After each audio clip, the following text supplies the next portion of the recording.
From years of anxiety to warrior and mentor, Bradley Robinson created the Anxiety Project to help you end your anxiety naturally. Let's mold the new you and let's end anxiety together. Hello, everyone, and welcome back to the Anxiety Project podcast. Welcome to episode 320.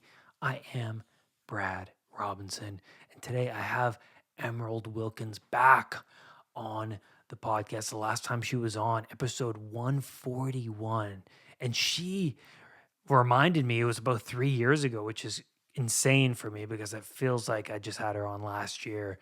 She's awesome. If you haven't listened to that episode, go check that out after this show. Also, go check out her YouTube channel, The Diamond Net, because if you love this podcast, you will love and appreciate her channel. If you love Freud, if you want to dive more into psychology with Jung, archetypes, the shadow, she does shadow integration coaching.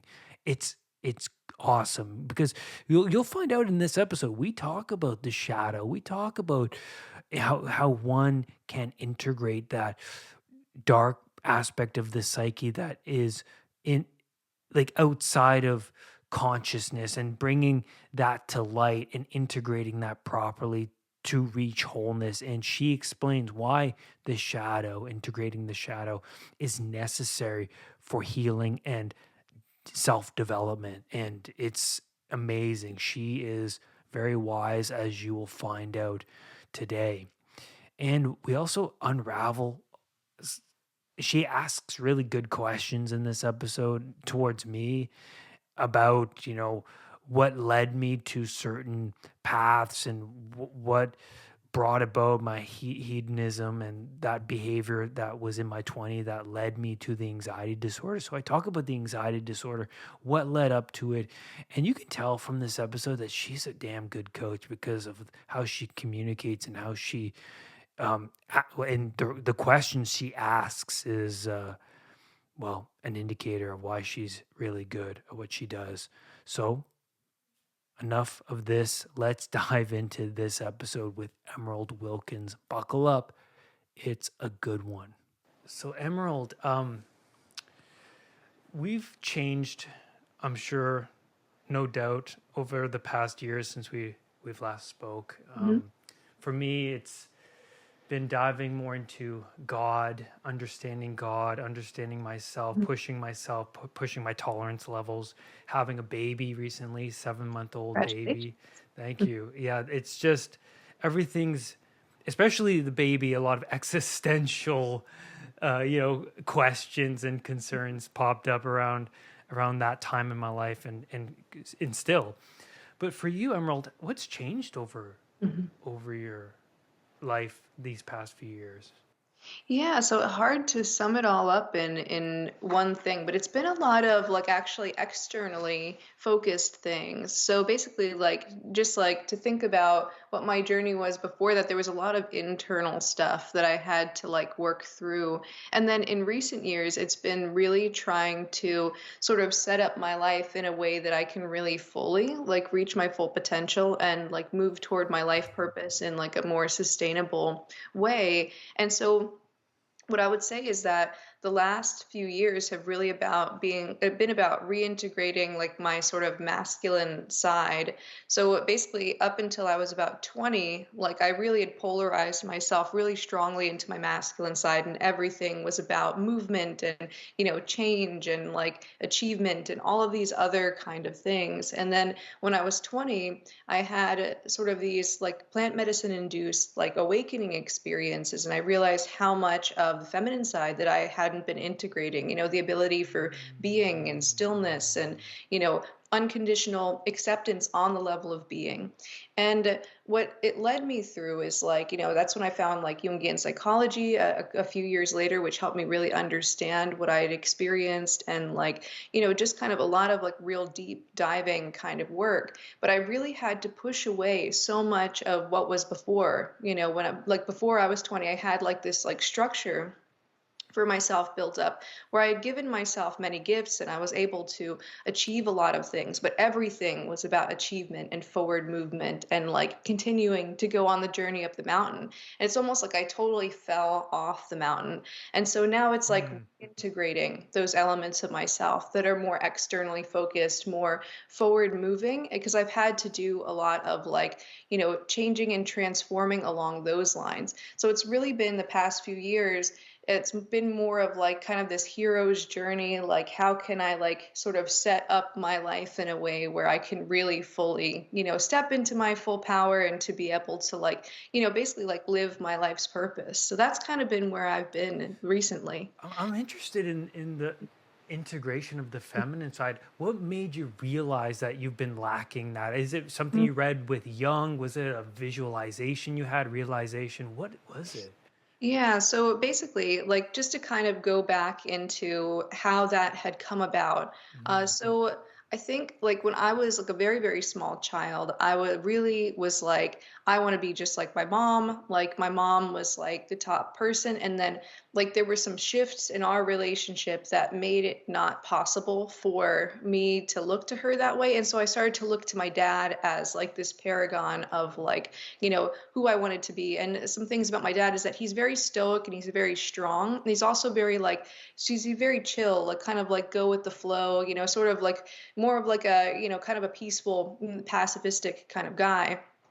And so I really tried to mold myself kind of in his image, like the, basically, being really like he prides himself on being like really good at like, one thing in particular. And he's been a mechanic for like his whole entire life. And so like that was like a major inspiration for me. And I started to really like, find my way into this paradigm where I was thinking about sort of masculine principled things and like men as better than feminine principled things and women.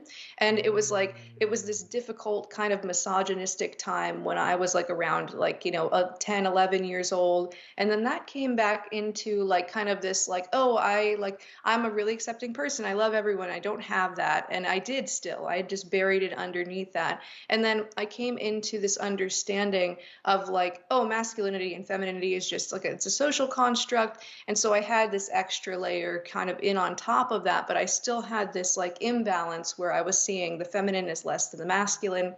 And I had really been in my teen years sort of trying to live by all of the sort of cultural standards put on like guys and that sort of thing, and really trying to push away the feminine from myself in all ways except maybe like appearance. And everything became about achievement and how can I get to the next level, all very like masculine principled things, very air and very fire, very much like, how can I continue to grow and grow and grow and expand and expand and expand.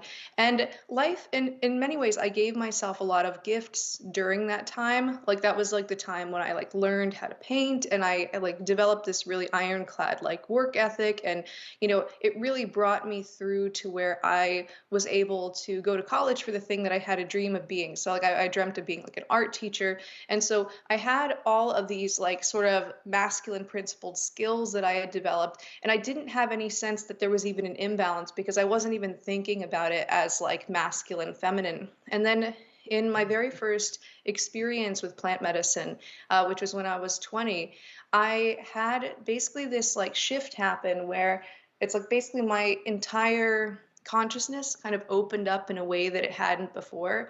And there were a lot of beautiful things about that shift. And one of the things that was really interesting, I was outside of my friend Andrew's house at night, and it was like we were around like lots of plants, and I could sense this energy that was like in the plants and also in the night. And it was like the only word that I could think of to describe it was feminine. And it was like, oh, this is feminine. And it wasn't anything culturally feminine. It didn't have anything to do with the color pink or, dresses or, any of the, the standard things. It was more like energetically and archetypally feminine. But I didn't know about those things at the time. I was just like, there's something feminine about this. And then there was this realization that there was so much of myself that had that same energy that I had been pushing away. And then it's like, another 5 months passed, and I had another ayahuasca experience. And basically, there was like a lot of, focus toward like being and like, so what I had the sense of, because I had been only orienting to the world through my masculine side. And so to kind of boil down the archetypal masculine and feminine, and this is like an oversimplification, but it's like it's a good heuristic for understanding it, is like the feminine is about being and the masculine is about doing. So my entire life was about doing and achieving and getting there and movement and all of these other things. And I felt if that I wasn't doing that, that it was like my existence was totally invalid. And that 5 months later, after that first experience, was really going through a time when all of the successes that I was able to keep up and all of the resilience through all the chaos of life that I was able to have because of having such a strong masculine side, all of that got kind of like crashed down because of a variety of different circumstances that happened in life. And so it really tanked out like certain identities that I would have based off of that doing, achieving, etc. And what it left me with was this sense of like, oh, I'm invalid, I'm not good enough, I don't get to be, like this deep sense of shame. And then basically I'd had another medicine journey experience where it was showing me that no matter what I do and no matter what I don't do, that on the level of being, that I'm fundamentally like, there's no way to actually make that invalid. And there was this sense of just being deeply cradled by the universe. And I didn't link that immediately to the feminine in the way that I had in the first experience, but in learning more about masculine and feminine principle, and that's when I started to find Jungian psychology like a few years later, it was this understanding that, oh, all of that's been what I've been resisting. And so there were large periods of time in my 20s in particular where there was a lot of pushing away like my masculine principled potentials and really focusing toward the internal and being able to work through that shame and to be able to just simply be and, getting used to kind of conceptualizing of myself a different way, not only as like, oh, I'm the person that's able to do this and this and this, but really to kind of try to bring it back to that sense of being. Right. And there's been a lot of that. And basically before, all of my doing was like for the sake of being. It was like, oh, I need to achieve so that I can be valid. I need to do this so I can be valid. The whole time when I was like growing up and into like 20, when I had that experience, it was all about that. And now I've gotten to a place, and I think this is why the integration of the masculine side comes back, because it's like I really feel like I could do absolutely nothing and not feel any like shame about it. But it's just like I just don't want to miss Disney World. I just don't want to miss the experiences that having that kind of achievement orientation, could bring to my life. And so it's been a real it's been a shift. And so it's like the thing that had to be kind of pushed away for so long kind of gets to come back and, that sort of thing. So that's kind of like where my journey has been with the masculine and the feminine. Wow. Yeah, there's a lot to unpack there. I feel like I was more of the opposite. I grew up more feminine, and I would have a lot of pictures on my phone of very masculine actors, and that would like, I want to look like him and like, have that beard or that physique or that attitude. And so I was pulled in a very hedonistic direction because what culture imposed on me from like 2.5 Men, Charlie Sheen, alcohol, womanizer, Andrew Tate type, person that, get the money and then you womanize the woman, womanize. And then I fell into that world for a very, I guess a few years in my 20s, and it tore me up. And I think that was my awakening, Emerald, was I was idolizing and worshiping the god of hedonism. It's like the false masculine type. It was like the negative masculine type. And I worshiped that. And what happened was, and I am grateful for everything that has happened, is that it showed me that it wasn't enough, you get the woman for that one night, and then what happens? Like, are you satisfied? I'm never satisfied. I'm never satisfied with the drink or the smoking, or I'm never satisfied with the hedonistic pursuits. And that's what really awakened me, Emerald, was the suffering of that world and the worshiping of the false masculine. Gotcha. And then when I started to worship the positive masculine, what happened was I started to integrate my aggression. I did shadow work. I going to the gym, being oriented properly with a lot of disciplines, waking up same time every day, cold plunges, things like that. Got me into a really good place. But then later I had to integrate the feminine because I was too far into that direction, Yeah. right? Mhm. So that's where I'm at now. Like having a baby, I realized I would go on my phone and see, and when I'm at work or something, I would look at pictures of him and I would cry, and there'd be periods of my day where I'd cry, be more emotional. And I feel like nowadays, Emerald, that part is coming out more as well because I'm very aware of, you know, the negative masculine, and the positive masculine, and also I'm like, hey, what about that feminine side, Brad? The emotion, connection, bonding, Mhm. and yeah, it's been that's where I'm at. Yeah. Absolutely. Yeah, most definitely. And certainly like having a child really brings you into that space because it's like it's really about like it sort of decenters the self and like it's like, a lot of sort of almost like going through these kind of cycles and kind of watching another person's like kind of progression happen. And it's like there's a lot of things too that have to do with like, connection and like it's can be like a very humbling kind of experience. Like that was something that I experienced because like I have two kids myself, so I have one who's like gonna be 14 in no time, and I have another one that's gonna be 10 in no time, so they're like 13 and 9 right now.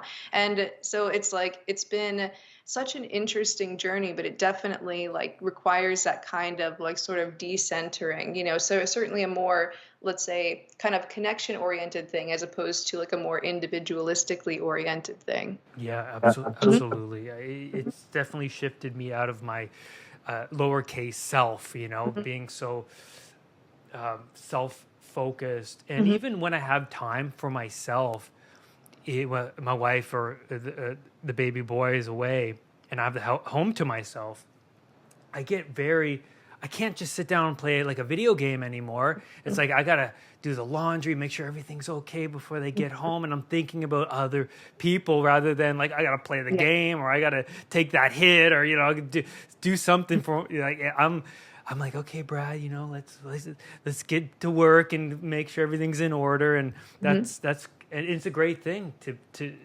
Absolutely. not be so self focused. And I look at the Pinocchio story. One of my favorite images of all time in a film is in Mhm. the Pinocchio animation where he goes to Pleasure Island, and there's a great image of this church, and he gets kidnapped by the coachman, which is it was just so comical because that's what happens when you're a puppet, right? You fall into the guise of malevolence and you do get manipulated, and that kind of what opens your eyes in life. But you end up on Pleasure Island at some point in your adolescence, like he does. Mhm. And then there's a great image of a church, and they threw the brick through the mandala of the church, and the mandala represents the wholeness of the Mhm. self, right? Like the flourishing of being, right? And it's so comical how the hedonists break what's sacred, they break what's That's right. valuable, right? And Mhm. that's what I was doing in my 20s, Mhm. Emerald. I criticized religion. Bible, what is that? It's like worshiping a man in the sky with a beard, this and that. You think you know better, Brad. It's like, that was the narcissism of the hedonists, right? That is the narcissism of the hedonists. And and yeah, that's really the worship of that's the worship of the self is what the hedonists, Mhm. you know, prescribe to. Gotcha. Yeah. So Mhm. Yeah, so that's interesting. So would you say that, let's say, with that kind of like maybe iconoclasm that's associated with the hedonist, mhm. would you say that it's almost a means of like sort of boiling down the meaning to something that can be purely pleasure without substance? Like, so it's almost like trying to minimize substance to like Mhm. maximize like the pure pleasure of things. Almost like taking all of the nutrients out of something so that you just have the sugary part or, something like that. Absolutely. It's like the regression back into unconsciousness, as Mm-mm. Eric Neumann would put it. Well, which Jung would put it as well. But Neumann, I love Neumann's book. Have you ever read that one, The Origins and History of Consciousness?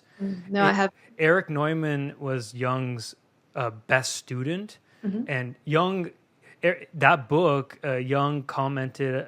He said that it's the book he wished he wrote. It's that good, It's so amazing. It's very dense and thick too, which is great because it's a commitment.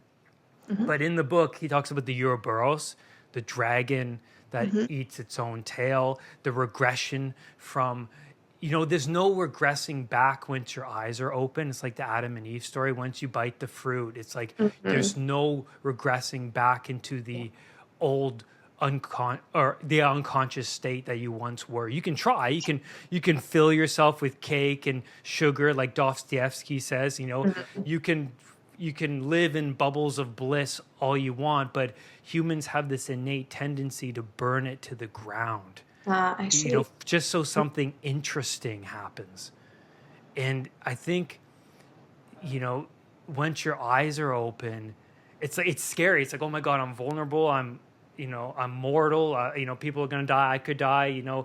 This smoking could cause me illness. I could die from that. It's like it's like this pushing away of truisms of the snake, right? The snake is there, but it's like you kind of don't want to acknowledge that. I see. And it's like that's what I was trying to do in my later 20s, because I was awake in Emerald. I knew it's like, is this such a good idea? Should you be doing this? My conscience was like, no, but you take one step at a time in this direction of self pleasing pursuits, and the reflexive tendency towards those pursuits becomes stronger, and then the realization of the conscience is saying don't do it becomes smaller and smaller until you can never hear it ever again. You're just in the midst of like the pursuit of pleasure. And that's where I was. And I think you can try and minimize that voice all you want, but it's going to come back, which it did eventually in my later 20s. It came back as an anxiety disorder. I see. Everything got too chaotic to the point where my body couldn't handle it, and it was chaos every day. Absolutely. Out of curiosity, what was it that kind of like drew you to that hedonism in the first place? Like, what was it that you were trying to either go toward or away from through engaging in the hedonism? I was looking for, I always say this on the podcast, I was looking for the transcendent experience. I remember I would smoke weed and then watch a movie and be so like engaged, or whether it be sex or pornography, it would just be like I would be like I'd be in the moment, I would be in the experience, and then after the experience is like it's like coming back from, I guess, the Matrix, where you come back and you're like, oh no, like what happened there? And so I noticed in my 20s there was this guilt. Every time I would be done with something so pleasurable, there'd be a come down. I'd be like, oh yeah, there's that job I need to, call in to, because I had a call-in job in my 20s where you call in the film industry and you would get called in for work. I would not call in for a long time because I would just be too afraid of the responsibilities and be more attached to the pleasure of those hedonic pursuits. So I think, to answer your question, it was just the experience, the transcendent experience. It was to be lost, to move away from pain. And that's pretty much the addiction cycle. Is it starts with pain, ends with pain. In cycles. Gotcha. Yeah. That makes sense. Yeah. And I'm curious, like, basically, I had a question that popped to my mind just a moment ago, and I think I've lost it just now. I'm sorry about that. It happens to me all the time. Yeah. So let's see, what was it? Darn it. I did want to ask you more about the shadow, because you do a lot of shadow work with your clients. For the people listening, could you explain to them more what shadow integration is, and then maybe we can dive more into that domain. Yeah, absolutely. Yeah, so basically, like to describe the shadow, we can kind of think about the shadow as being almost like a blind spot within our, within our psyche or within sort of our scope of consciousness, even where when something falls in the shadow, we're just not conscious of it. And typically, the shadow refers to things that are like part of yourself that you're unconscious to. So, for example, if you have, let's say, there's some kind of identity that you're trying to maintain, and part of yourself might undermine that identity, you might put up a blind spot and kind of put that aspect in that blind spot. So it becomes like a shadow in like the truest sense of the word shadow. It's like the place where the sun doesn't shine. Or if you have parts of yourself, aspects of the personality that almost in a sense function as their own kind of mini personalities, acting autonomously from the conscious personality, that have bore the brunt of things like a trauma or an unmet need that's like gone on chronically unmet, those aspects will also tend to be fragmented off from the whole of the personality and placed in those blind spots. So basically it is a way that we go unconscious to parts of ourself so that we can maintain the homeostasis of our worldview and our identity, and to also cope with trauma and unmet needs. And so when it's the case that we have these shadows, we don't even necessarily know that we've even repressed anything, because it's like it's unconscious by its very nature.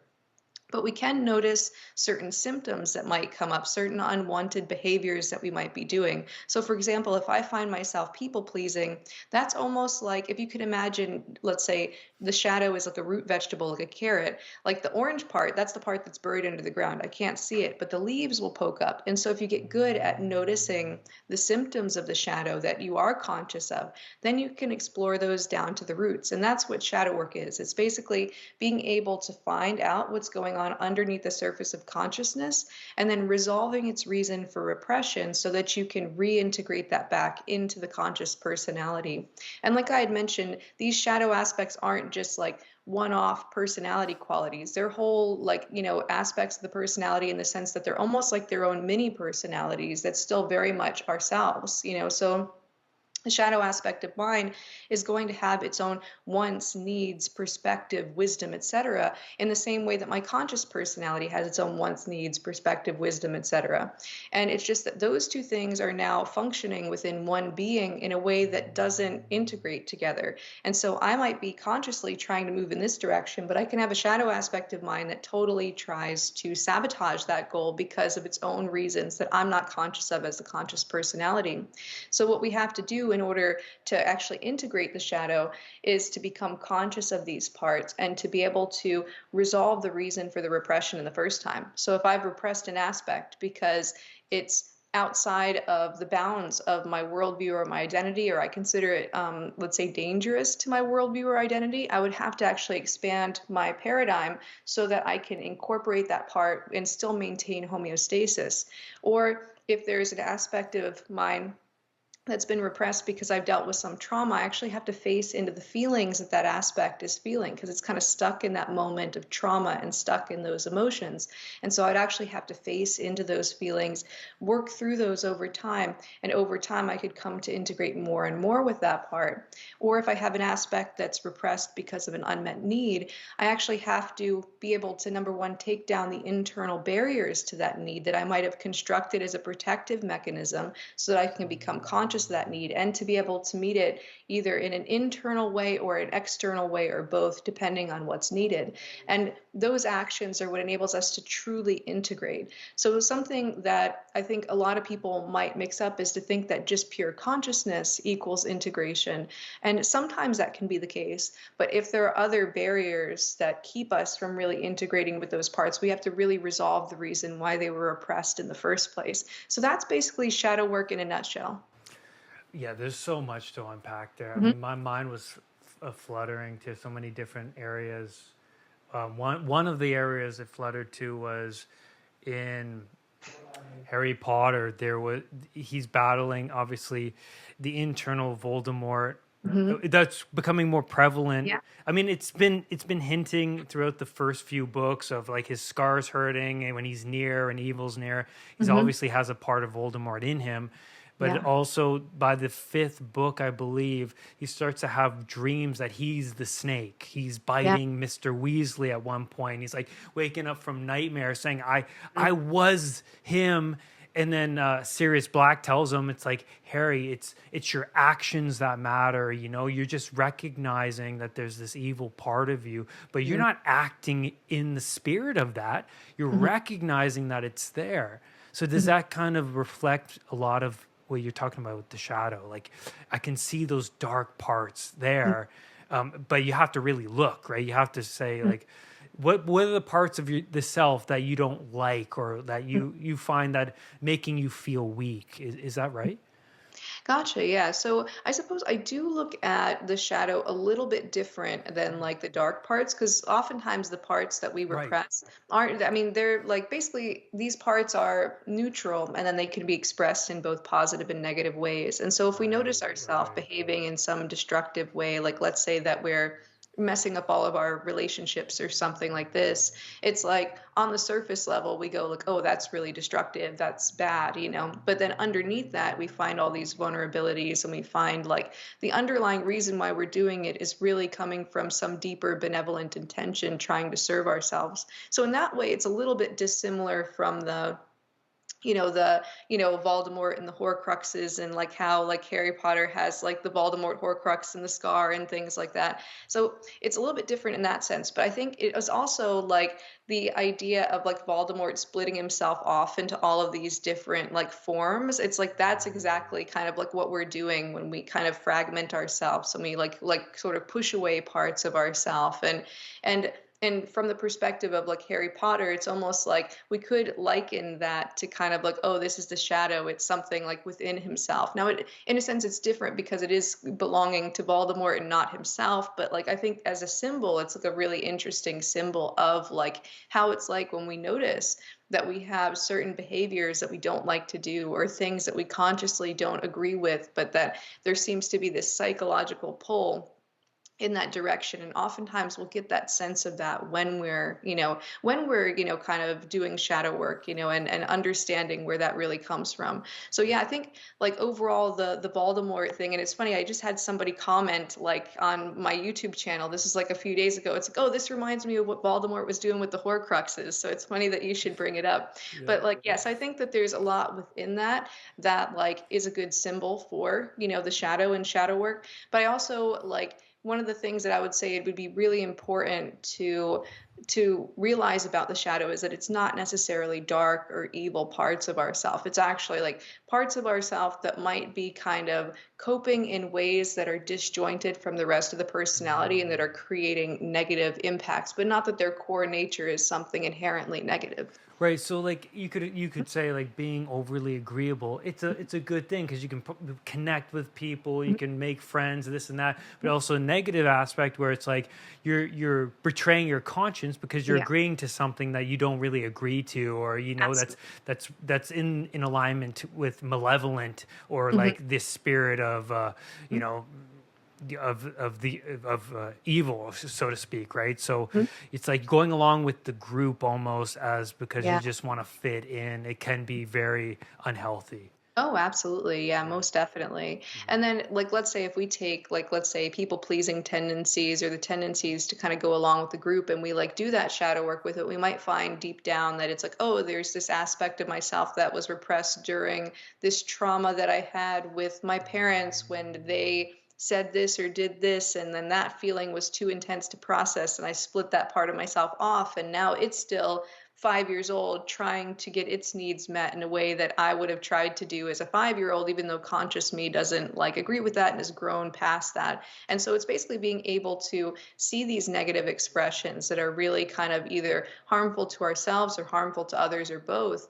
And then being able to really recognize the vulnerable aspects at the core of it so that we can like really remedy the wounds that are there, or remedy the unmet needs that are there, or to kind of shift things so that we can actually integrate those into our conscious personality. Yes, Hmm. yes, I see. I see. I talk When I talk to my clients about those traumas, I like to use the image of the snitch from Hmm. Harry Potter as young described from his alchemical works as the round chaos. And the snitch is an amazing, like, it's, and Rowling, I 100% derived this from Jung, because the fact that she can construct a symbol like that is unbelievable. It's matter and spirit, so gold winged spirit that flutters, and the seeker seeks it out because it's fluttering, and it's made of gold and it shimmers just like the burning bush Moses.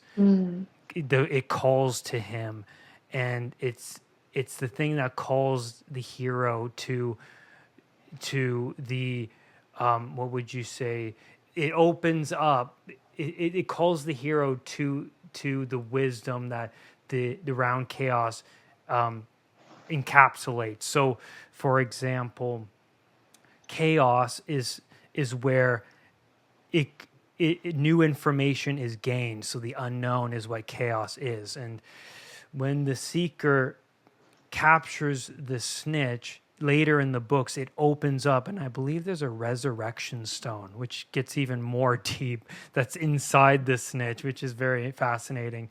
But it's funny in the books that that the motivations of the seeker determines the nature of the spirit that responds. And Harry Potter is motivated towards the snitch and capturing it, but in the books, Malfoy's flying there on his broom, making fun of Harry, and the snitch is right beside his head. And you can see where Malfoy is pointing his aim at, making fun and destroying Harry, and he's missing the thing. You know what I mean? It's just so, it's where you're oriented. So the person that confronts the trauma has to look towards what's glimmering in their unconscious mind. What's calling to them? Oh yeah, there was this thing. Yeah, it started back when I was 10, or the trauma is like the emotion. It's like you're playing out the bad habit, but the habit kind of reaches all the way down into this thing that's round chaos at the bottom. Does that make sense?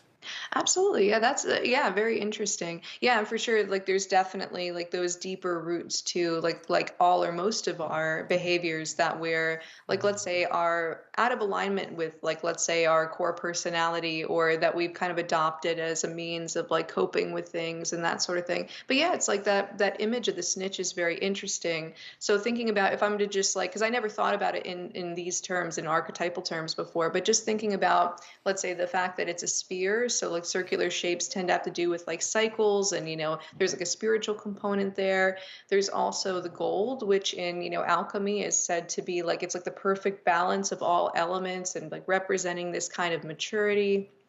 It has wings, so there's something like transcendent about it, also kind of maybe like a spiritual kind of thing.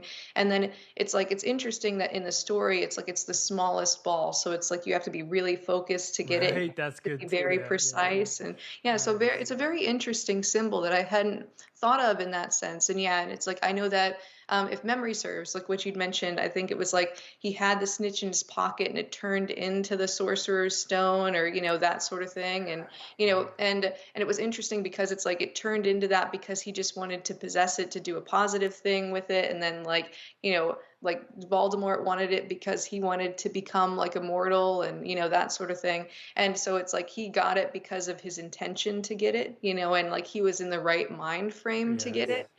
So that's also an interesting kind of symbol of like, it's like if you have your focus in the right direction and you're able to be really, really precise with that, then it's like you get to hold this like symbol of like maturity and transcendence, and it can turn into the thing that you really need to be able to do the good works that you're trying to do. So that's kind of like what comes up in my mind, as you mentioned that symbol. And certainly there's a lot of, ways to link that to shadow work, but even to like, let's say, sort of the deeper process of like sort of spiritual growth that like, shadow work can kind of help us toward, where we're able to like bring all the elements together in our personality and like sort of step into this like higher, like sort of version of ourselves that's greater than the sum of its parts. Yeah, seeking what's pure, because like you said, the gold is like it's like pure. Hmm. Yeah, that's so fascinating. I didn't think about those things. Hmm. That's amazing. It just keeps unpacking the more you think about it. Sure. That's why Yeah. archetypes are so fascinating, Oh, right? very much so. Hmm. Yeah, that's so interesting. I also I was thinking about, okay, the next question I wanted to ask when you were talking was unpacking the shadow and what you would do to a client to help them with that. Like, are there questions that you ask? Do you get them to sit and visualize? What would you do? What's the process?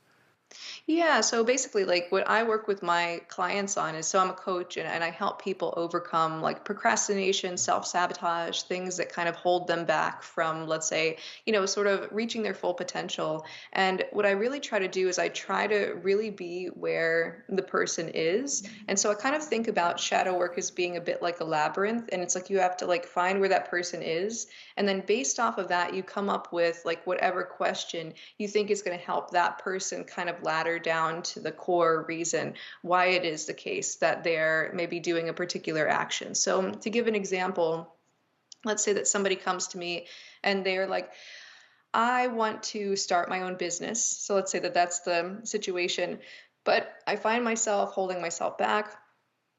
And I find myself like, not doing anything. And even when I have time, I convince myself that I don't have time and I just distract myself and I focus on something else. And I like decide to do like around the house tasks instead, or, like it'll be like this type of thing.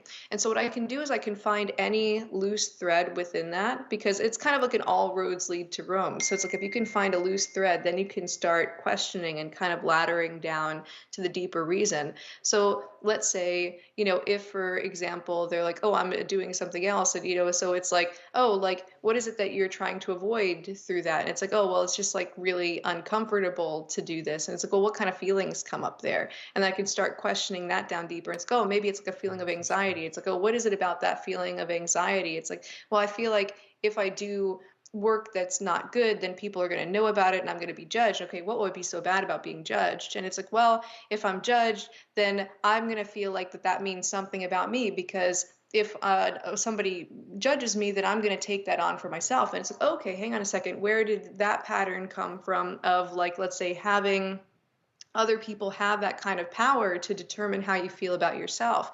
And so that could bring us into a certain type of thing. And so let's say that would be for one person, but another person, it could be something like, oh, whenever I'm like trying to start my own business and I find myself self-sabotaging, and it's like, oh yeah, it's like, well, what is it that you're most trying to avoid when you're holding yourself back from doing that? And it's like, well, when I do the work, I just started to feel really lonely and like I don't like that feeling. And it's like, and then I might ask a question like, it's like, how often do you tend to feel lonely and how does connection look like for you? And maybe it turns out, going down deeper, that the reason why they're sabotaging their goal to start a business could be like, oh, like right now they're maybe getting certain needs met, like because they're not, let's say, maybe they lack the financial freedom to like move out from the house with roommates, and like they can't have their own car, so they have to carpool to work and they have to do their laundry in a public laundromat. And maybe that's meeting some of their connection needs because they're not consciously prioritizing it. But if they start to make more money, they get a successful business, maybe they're going to live by themselves and they're not going to carpool to work and they're going to have their own washer and dryer,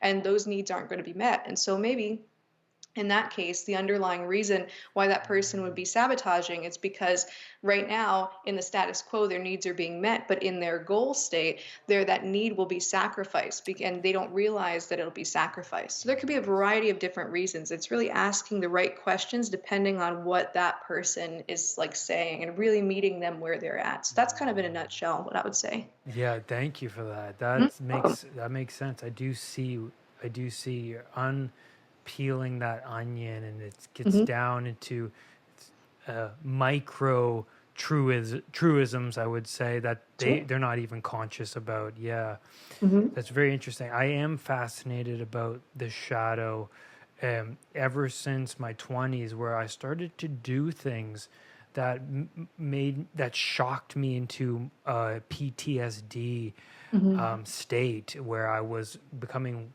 more anxious, like I was referring to earlier. And I read an amazing book, Crime and Punishment, which was recommended to me by a psychologist, and the book perfectly laid out the encounter, what happens when one encounters the shadow, where you come up with self-grandizing beliefs about why you should, like for his case, Raskolnikov's case, he commits a murder, and he rationalizes, he justifies it, like, hey, you know, the world will be better off without this old lady. She's just manipulating people, and you know, why not? The world's gonna be, you know, everyone's gonna secretly think that she's gone, and so he does commit the murder, but he's not, the Raskolnikov before and after are not the same person psychologically, right? They're just, he's completely broken. He ends up in his, you know, little flat, you know, under the covers, just, you know, shocked, traumatized, shaking. He goes into depersonalization, right? So his frame that he thought he knew was completely shattered because of what he did. And in the world, like the ice he was skating on broke, and he fell into the underworld, so to speak. Like I guess you would say his moral compass. You know, I think what Dostoevsky is exploring is, you can if your pursuit is towards more of the satanic nature, inevitably it's going to come back and destroy you, right? No matter what, no matter how much you put yourself, you know, above, it will destroy unless your aim is geared towards the transcendent. And I just love that book because it made me realize about my own behaviors in my 20s. Obviously not to that degree as a murder, but hey, like I was using people, right? I was not a nice person, and it really did shock my whole system, because at the end of the day I was like, I can't believe I did that. Oh my God. And it manifests itself as like health anxiety. It was no joke. Absolutely. And yeah, the example that you gave with the character kind of like rationalizing things away and like, this is why it's good to do this. And so one of the things that's can be like really, really important with shadow work is to be able to be like hyper self-honest and to recognize, it's like, wait a second, I'm rationalizing something away. And it seems like this character, it's like ended up doing a lot of like terrible things, you know, based on those rationalizations, which it's like the worse, the harder it is for you to accept yourself after becoming conscious of it, the harder it becomes to become conscious of it. So like, for example, if somebody rationalizes it away and it's like they end up with like a lower amount of negative consequences, they can be like, wait a second, I was kind of like doing something there that wasn't the most conscious thing. Let me like fix that. But like, let's say somebody does rationalize themselves into a murder and why murder is okay, then that becomes so much more difficult to face those shadows, because then it's like, then we have to deal with like kind of the big shadow, which is everybody wants to think about themselves as a good, decent person. And it's that identification with goodness that really gets us at every turn. And so it's like the more identified with goodness we are, and the worse the things that we do, you know, that like maybe sort of stray from our understanding of goodness, the harder it becomes to become conscious. And so holding on to, or not holding on to the identity of goodness and being able to like really face into our own darkness and our own potentials for evil is really, really important in that shadow work process, because it helps us avoid those scenarios. Because it seems like this character is kind of rationalizing like, oh, of course I'm a good person, and this is why I'm a good person. I'm like taking this person out of the world, you know, like that type of thing. Whoa, yeah, that just hit me, because I guess I grew up with a frame. I had 2-parent household, faithful parents. Gotcha. And, you know, I knew what good was. I grew up watching Luke Skywalker and Harry Potter and all that. So I guess I had an underlying frame of goodness.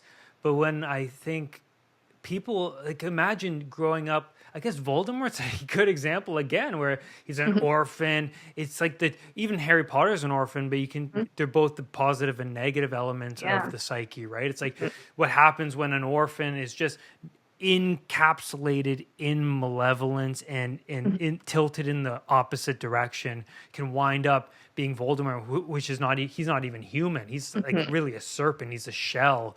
He does, he's a fragment, right? It's amazing, the archetype. But I guess having a frame, I guess, like you were saying, it just shocked my system, because I already knew what goodness was, and I kind of just betrayed all of that for myself. Gotcha. What was the way that, basically, if you had like this frame around goodness, so there's two different angles actually. Was there a certain way that you rationalized, let's say that, away the things that deviated from your conception of goodness? That's one angle to look from. The other angle to look from was your conceptualization of goodness something that had the real roots to like the deep goodness, or was it sort of like a more surface level kind of understanding of goodness, and like there's maybe even part of you rebelling from that for even like a deepening of that understanding, or that sort of thing? So basically, like either of those questions. So was there rationalization as to like, okay, if this is goodness here, and goodness means like these 10 qualities, and I'm deviating from those 10 qualities, how do you like square the circle, and how did you rationalize? But then also, like, did those qualities that were in goodness, were they really truly like good, or were they kind of like a more like sort of cultural understanding of goodness, or like something that was like maybe not the deepest, like truest understanding of it? So any thoughts on that? Yeah. I think it was cultural. I really do. I think I was living in, because I understand like the superego, the culture presses down in this id, the id pushing the psyche upwards towards integration. And I think I was just living in the id, right? It's like, I guess the best image I could describe it as, like, Simba, he's kind of hanging around his dopey Timon and Pumbaa. He's living impulsively. He's eating bugs. Like, what lion eats bugs, right? It's like a kid eating Cheetos in his mom's basement playing Halo, right? That's what it is. It's like, well, you're just, when are you going to grow up? When are you going to like look towards, your higher self? And he does, right? The shaman says, hey, buddy, come here. Because what's so interesting is Simba, at one point, he's like, God, I need to be, where do I go next in my life? And that's the first step. It's like, where do I go in my life? He looks to the stars. Rafiki appears, the shaman appears, guides him. He's like, hey, come this way. He leads him through a thicket of thorns to a puddle where he looks at his reflection, and he's like, Rafiki's like, look deeper. And he sees the image of his father. It's like the integrated self, the hardening of himself. So I see it like, I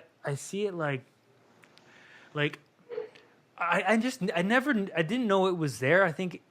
I grew up with positive examples through the media, through goodness, even like my family, my dad he's disciplined, my mom, and very hardworking people. So I just had that example there, but I never consciously was telling myself, hey, I want to grow up to be like these people, this and that and that. I kind of just grew up as like a child, and I didn't grow up. That's the problem, was like through my 20s, I just didn't grow up. And it costed me greatly. By the time it was like 25, for example, it was just like, whoa, buddy, like, when are you going to, look to the stars and ask more of the bigger questions, right? Yeah.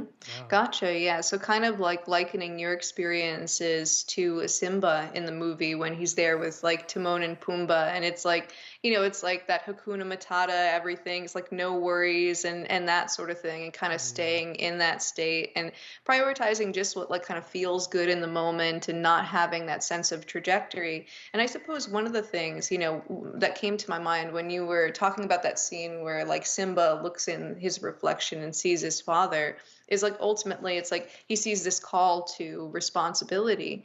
And basically, like, there was something you had said earlier, like about your experiences, that made me think about hedonism as like an escape from responsibility. Was that something that you were struggling with at that point in time? Was there something like overwhelming about responsibility, or that you were trying to avoid about it? Oh yeah, I mean it's just this image. It doesn't help when your gods that you're worshiping, the men, were like living for the moment, drinking, womanizing. This doesn't Gotcha. help it because like the responsibility is, well, I don't want to go to 9 to 5 or do this course. And I was very rebellious. I had this mentality where I wanted to I watched this movie when I was younger, Into the Wild, Hmm. where Miss Christopher McCandless goes out into the Alaskan bush, Hmm. burns his money. I'm sure you know this movie. Yeah. I think Yeah, I've not seen it, but I know the storyline yeah, of it. yeah, Hmm. yeah. And that's the life I wanted to live. Like, I was screw society, screw structure. I want to be a Mm. nomad, and that was my my worldview. Mm. I didn't want to just be secluded, Hmm. and that's the problem. Was I sought so much chaos that the Hmm. chaos inevitably formed itself into anxiety, because anxiety disorder is disorder, order that's disrupted, right? There's no Hmm. order. You got to have order. It's like you got to have that yin and yang in your life. For sure. And that was pretty much it. It was just disorder. Yeah, so Yeah. it's like that aversion to structure. Aversion. Yeah. Yeah, so I wonder, was there something about structure that felt like limiting or constraining, or was it that type of thing, or Hmm. was it sort of more of like an obligation, kind of like, weighed down? So is it more like constrained, trapped, like controlled, or was it more like, oh, like heaviness, Yeah. weighed down, Controlled. controlled? Controlled. Gotcha. Yeah. Yeah. I don't like authority. I don't like being told what to do. And Mm, that's the thing. I felt like for a long time I've been forced to go to school, which I didn't like, hmm. being told what to do. And I just, yeah. Gotcha. Yeah, that's part Yeah. of it. Sometimes when it's the case that we develop, a sort of difficulties, like when it comes to, let's say, maybe we have like maybe authoritarian kind of figures outside of ourselves, what can happen is that we end up with like, a negative relationship with our own sense of authority, and it kind of puts us out of connection with like the king archetype. So kind of thinking about Simba and Mufasa and, things like that certainly relate to the king archetype. And it's like when it comes to sort of taking that like responsibility and that having that power and that agency that comes with owning our own authority, if we have this sense of like, oh, the external authority, whether it be a system or another person, we can end up in this space of sort of almost resisting our own sense of authority. So we end up in this state of like either conformity or rebellion, and like we don't ever end up kind of like Mm. stepping into our true power and really embodying the king archetype. And so I wanted to know, like, what has been your process around, let's say, the integration of things like structure, personal authority, agency, all of those types of things. Yeah, so that's the thing is, when I suffered from my anxiety disorder, Hmm. the harsh realization was, oh no, my family and the people around me don't know any more of what I'm going through than I do. Ah, Uh-oh. can't look to an authority. Yeah, that's interesting. Uh-oh. So I got to do things myself. I can't rely on these people to as a crutch, my doctor, my family. And it's like I'm not getting all the answers I need. I'm still suffering. Mm-hmm. So that's when I said, you know what? I'm going to have to look online for a mentor. I'm going to have to turn to somebody to understand what I'm dealing with. Hmm. And then I became Emerald. I became obsessed with learning. I was sitting at home all day rather than going out with my dopey friends and then doing the stuff that I used to do. I was just writing notes. I Hmm. was just watching stuff like, what's going on? Oh, yeah, the mind, the anxiety, the amygdala, the cortex, the fight, flight, freeze. Oh, yeah, depersonalization. That's what it was. And it's like, all this stuff was happening to me where it was like answers were starting to come. And I was like, oh, I'm the one that can control my life. I can get it together. Mm-hmm. Look what I'm learning. I know what's going on in my brain. Oh yeah, I'm doing this habit, too much caffeine, sugar, this, that. And then that's where it all began, was I started to take personal responsibility. You don't know real, I think it was Carl Rogers that said, no real change can happen to somebody unless they ask for it, unless they want it, right? Just like Simba looks to the stars and asks the question, then the shaman appears.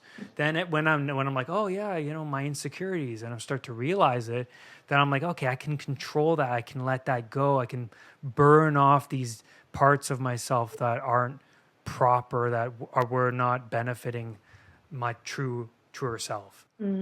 Gotcha. Yeah, so that's quite interesting. So it's sort of like being in that space where nobody that you know can be the expert, on it, and then it's like you have to actually seek out the deeper questions, and it's like through that having to really be self-motivated. And yeah, certainly it's those situations where it's like there's no other authority around. I guess I gotta turn Yeah. myself into one. I have to figure out how to step into that. Literally. Oh Mhm. yeah, that I view it as like the kind of like the night going into the darkness of the Mhm. woods by themselves, right? Yeah. It's just like I think what's the dictum, the alchemical dictum, insta calenus invenitor, which is in filth it will be found. Hmm. In filth it will be found. So looking inwards was that awakening.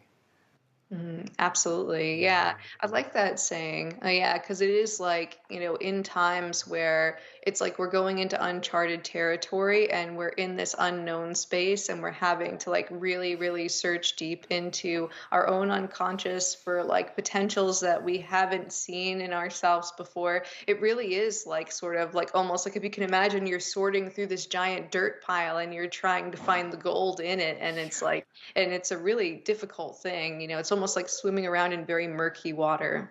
Oh yes, absolutely, Emerald. Yeah, I know. Thank you for all the questions and the insight. I mean, you are very wise.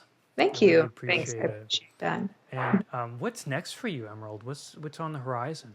hmm Yeah, so basically right now I'm going to be transitioning my one-on-one coaching program, which is to help people overcome self-sabotage and procrastination through like basically figuring out what the underlying unconscious reasons are so that like people can experience more like frictionless motivation and productivity toward their goals so that they can like really reach their full potential. So that's like what I'm doing right now, and I'm in the process over the next 6 months or so of kind of shifting that one-to-one program into a group program and having it being more of like a group kind of connection dynamic where it'd be like a couple of meetings like a week, and like having like Q&As and like also like doing the exercises that I've created for the program. And so what I'm really hoping is to create like the best program in the world to help people really address those underlying things. Because as somebody who's dealt with like a lot of like procrastination and self-sabotage before because of like internal kind of psychological dynamics and just going along the lines of like let's say trauma patterns that I wasn't really aware of, and it's like being able to switch those things up and experiencing so much more motivation. My hope is to be able to kind of create a supportive system for that. And I also want to continue to post on my channel, The Diamond Net. And then I have another channel that probably sometime around like halfway through the year that'll be like a more self-titled channel where like basically the Diamond Net, I want to do like pretty much all like shadow work, a real deep dive with shadow work. And then with the other channel named for myself, Emerald, will have like all of my miscellaneous like insights and things like that, and it'll be more self-actualization related. So that's kind of like what my plans are in terms of kind of like the things that I'm doing, like with my channel and with like let's say the coaching. And so that's kind of like where I am with that. Yeah, that's amazing. Everyone should definitely check that out. I mean, that sounds fantastic, much needed. Do you feel like because a lot of what you do is centered around the shadow, that's really necessary part of of reaching wholeness? To me, it does. Like it seems Absolutely. that way. It's inevitable if you're going to go through recovery in some way.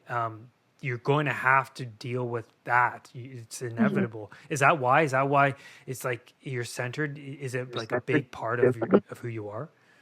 Absolutely, yeah, because it's like what my experiences have been is that the vast majority of the growth that's kind of happened for me has been kind of, it's been like, it's almost this dance between the inner world and the outer world and the conscious and the unconscious mind. And it's through those, that like perpetual dance, that new potential can kind of come through and the individuation process can happen.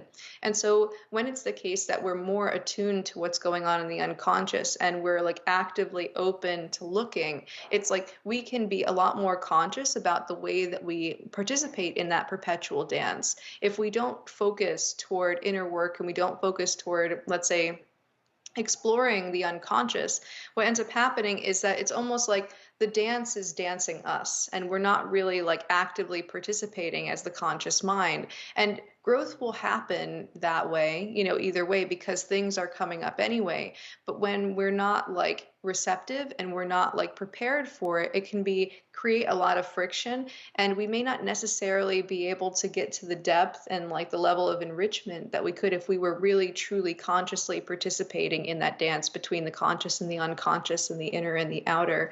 So I really look at shadow work as a means of sort of enriching the relationship with yourself and not something that ever ends, in the same way that, if you had this like lifelong friendship with somebody, that you wouldn't say, okay, like when have I like done enough to get to know this person? When will I be done with that? Instead, it's more like, just constantly as a practice and as like a really enjoyable, enriching practice, being focused toward, let's say, doing that dance and enriching that relationship to the highest degree that we possibly can so that we can create this really beautiful, loving, like deep relationship with ourselves, which is something, it's like the gift that keeps on giving. Amazing, Mhm. amazing. And where can people find you online? Where can people sign up for coaching? Yeah, so okay, so basically, if they want to find my channel, they just go to YouTube and just type in the Diamond Net. That's where I have my videos. I also have an Instagram account under the Diamond Net too, and I have some short videos on there. They could find me there. If somebody is interested in my coaching program, which is called Shadow Work Coaching for Self-Sabotage, so if somebody finds themselves like, not reaching their full potential because they're holding themselves back and they've tried, to do things that like, like let's say willpower wise, or they've tried time management strategies and those didn't work, very likely there's some underlying kind of dynamic that they're not conscious of. And so that's what I help people with the coaching. And so if anybody's interested in my program, Shadow Work Coaching for Self-Sabotage, what I'll do is I'll give you a link and people could sign up for a one-to-one free discovery call on my Calendly, and basically just to kind of explore if that, like we're a good fit to work together, or if the program is a good fit for you. So basically I could just kind of like give that link to you if that's good. Yeah, Mhm. absolutely. Yeah, it'll be in the show notes. So everyone go check that out right now because the podcast is over. So Mhm. thank you, Emerald. I'm so grateful that you're here. And I am excited to have you on again because I feel like we can just go on and on. There's just so much that we can go dive into. Absolutely. Yeah, most definitely. And thank you so much for having me on your show. And yeah, I really appreciate it. Appreciate you. Thank you. Mhm. Thank you. Awesome. My anxiety recovery program is available over at unpluganxiety.com. With the Know Your Brain audiobook, you will learn about the inner workings of your anxiety system. This will help you to better understand why you feel detached and out of control from this ancient brain structure. That's at unpluganxiety.com. Go there to learn more.